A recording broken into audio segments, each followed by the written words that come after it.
السلام علیکم ناظرین، راجہ بشیر عثمانی آپ کی خدمت میں حاضر ہے۔ پاکستان گزشتہ ایک عرصے سے انتہائی مشکلات کا شکار ہے۔ ایک طرف مہنگائی، بے روزگاری اور غربت نے ملک کی بنیادیں ہلا دی ہیں، اور دوسری جانب دہشت گردی کے واقعات نے پاکستان کو مشکلات سے دوچار کر دیا ہے۔ پشاور میں گزشتہ دنوں ہونے والے واقعات، جس میں پولیس لائن پہ جو حادثہ ہوا تھا، اس کے بعد ایپیکس کمیٹی کا یہ دوسرا اجلاس گزشتہ روز اسلام آباد میں منعقد ہوا، جس میں ملک کی صورتحال، ملک کی سلامتی کے حوالے سے، ملک کی جو اندرونی صورتحال ہے، دہشت گردی کے واقعات ہیں، امن و امان کی صورتحال ہے اور معاشی صورتحال ہے، تمام پہلوؤں کا بغور جائزہ لیا گیا۔ طویل ترین اجلاس میں وزیر اعظم کی صدارت میں جو اجلاس ہوا، اس میں چیف آف آرمی اسٹاف، چاروں صوبوں کے وزرائے اعلیٰ، آزاد کشمیر اور گلگت بلتستان کے سبھی وزیر اعظم آزاد کشمیر اور گلگت بلتستان کے وزیر اعلیٰ نے بھی اس اجلاس میں شرکت کی۔ اس اجلاس کو اس لحاظ سے اہمیت کا حامل یہ اجلاس ہے کہ اس میں وہ تمام پہلو زیر بحث آئے جس کی وجہ سے اس وقت ملک موجودہ صورتحال سے دوچار ہے، اور اس صورتحال سے نکلنے کے لیے راہیں تلاش کی۔ تو میں یہ سمجھتا ہوں کہ یہ ایک گڈ سائن ہے کہ ایک ایسے وقت میں جب کہ سیاسی کشیدگی کی فضا ہے، ماحول میں تلخی ہے، اور سیاسی جماعتیں ایک دوسرے پر الزامات در الزامات میں مصروف ہیں، ایسے حالات میں ایپیکس کمیٹی کا اجلاس ہوا، اور جس میں ملک کو موجودہ جو چیلنجز ہیں ان سے نکالنے کے لیے جو ہے ایک روڈ میپ اس کا تعین کیا گیا۔ میں یہ سمجھتا ہوں کہ یہ ایک بہت ہی مثبت سٹیپ تھا جو کہ حکومت نے اٹھایا، اور جس کے اندر سارے ادارے شریک ہوئے۔ لیکن یہاں سوال یہ پیدا ہوتا ہے کہ محض اجلاس کا انعقاد کر دینا یا کچھ نکات وہاں طے کر دینا کافی نہیں ہے، بلکہ عمل کے روپ میں ان نکات کو ڈھالنے کی ضرورت ہے، اور وقت کا بھی تقاضا ہے، حالات کا بھی تقاضا ہے، اور ملک کی جو صورتحال ہے اس کا بھی تقاضا ہے کہ ہمیں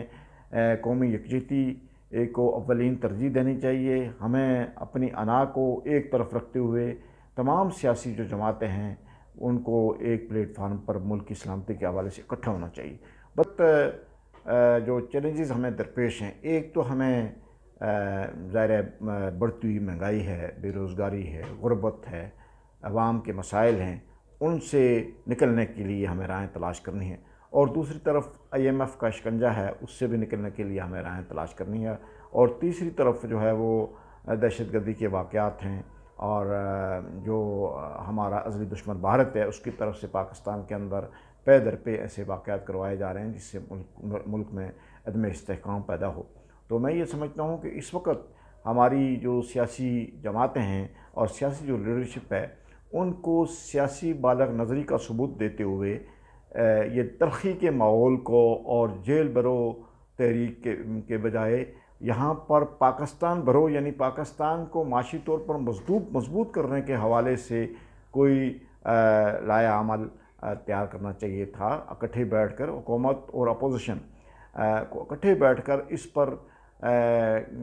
سیر اصل بحث کرنی چاہیے تھی کہ موجودہ جو مشکل صورتحال پاکستان کو درپیش ہے معاشی لحاظ سے، اس سے ہم کیسے نکل سکتے ہیں۔ اس میں اپنی انا کو بھی قربان کیا جانا چاہیے، اور چھوٹے چھوٹے جو ذاتی ہمارے سیاسی مفادات ہیں اس سے بالاتر ہو کر جب ہم پاکستان کے لیے نہیں سوچیں گے تو میں یہ سمجھتا ہوں کہ ہماری ساری سیاست، ہماری ساری سرگرمیاں وہ بے سود رہیں گی۔ اس لیے کہ جب پاکستان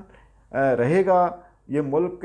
مستحکم رہے گا، پاکستان قائم رہے گا، تو ہماری سیاست بھی ہوگی، اور ہماری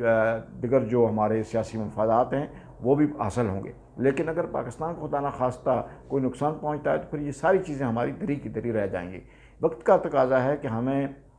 ایک پلیٹ فارم پر جمع ہو کر، متحد ہو کر، متفق ہو کر ہمیں لائحہ عمل تیار کرنا چاہیے، اور یہ مقام افسوس ہے کہ ایک مرتبہ پھر وہی انداز جو 1997 میں دہرایا گیا تھا، عدالت عظمیٰ پر حملہ کیا گیا تھا، اسی طرح کی بعض سیاستدانوں کی طرف سے سر عام جلسوں میں ججز کو اور پاکستان کے فوج کے ادارے کو برا بھلا کہا جا رہا ہے۔ تو میں یہ سمجھتا ہوں کہ یہ کوئی دانشمندی نہیں ہے اور نہ ہی یہ کوئی مثبت طرز عمل ہے۔ ذمہ دارانہ طرز عمل کا مظاہرہ کرنا چاہیے۔ سیاسی لیڈرشپ اپنی خامیوں کو، اپنی کمزوریوں کو، اپنی نااہلی کو چھپانے کے لیے قومی اداروں، پاکستان کی عدلیہ اور پاک فوج پر نزلہ نہ گرائے، بلکہ اپنی اصلاح کریں، اپنے جو ان کے مسائل ہیں، جو ان کی کمزوریاں ہیں، جو ان کی نااہلی ہے، اس کو دور کرنے کے لیے وہ اقدامات اٹھائیں، نہ کہ جو اپنی کمزوریاں ہیں اس کو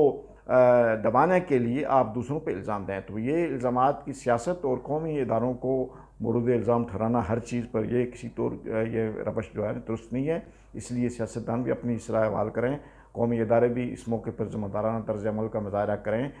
اس وقت عدلیہ کی بہت بڑی ذمہ داری بنتی ہے کہ وہ اس نازک صورتحال پر وہ جو اس کے فرائض ہیں اس کو انشاءاللہ پوری یکسوئی کے ساتھ، ہمیں امید بھی ہے اور توقع بھی ہے کہ وہ پورا کرے گی اور وہ آئین اور قانون کے مطابق فیصلے کرے گی۔ ناظرین، اسی کے ساتھ میں آپ سے اجازت چاہتا ہوں۔ اگلے پروگرام تک اللہ حافظ۔